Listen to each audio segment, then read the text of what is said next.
Okay, so let's do the problem. So they have given you the inside and outside diameters. I wrote that in meters, 10 and 15 millimeters. Then you calculate the radiuses. Inside radius is 5 and the outside radius is 7.5 millimeters. I converted all of them into meters. Outside pressure is given to you 3.5 into 10 to the power 6 pascals. Inside pressure is 0. So you have to find out what are the stresses at the inside membrane. So they asked you what is the maximum stress. So that would be the combination of all three.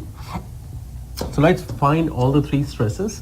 So circumferential stress at the innermost membrane, radial stress and longitudinal stress at the innermost membrane.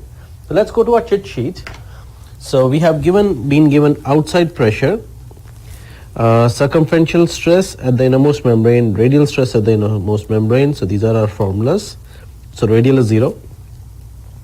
And the longitudinal stress over here is always this formula. So plug in all these formulas and let's continue. So circumferential stress, the formula is minus 2 times P0 R0 square divided by RO square minus RI square. If you plug it in, you will get minus 1.26 into 10 to the power 7 pascals. Ri, radius is 0. Sigma L, that is longitudinal stress. So the formula is Pi times Ri square divided by RO square minus Ri square. The internal pressure is 0, so this will come out to be 0. So this is the maximum stress. But I will still continue this. So let's say you had all these three values. These were not zeros.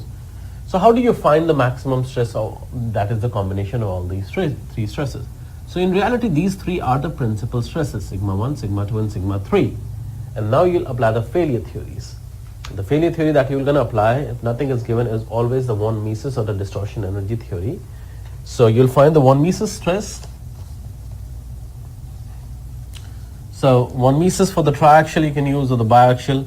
So sigma Ci square minus sigma Ci sigma L plus sigma L square at the root.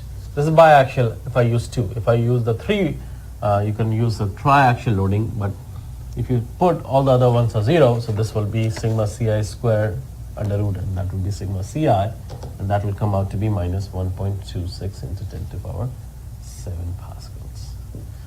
So no, it won't come out to be minus because it's squared. So this would be the von Mises stress is always comes out to be positive. So or 12.6 megapascals. So you can use biaxial or triaxial von Mises formula. There are two formulas. But in our case, all the other ones are 0, so it will come out to be the same.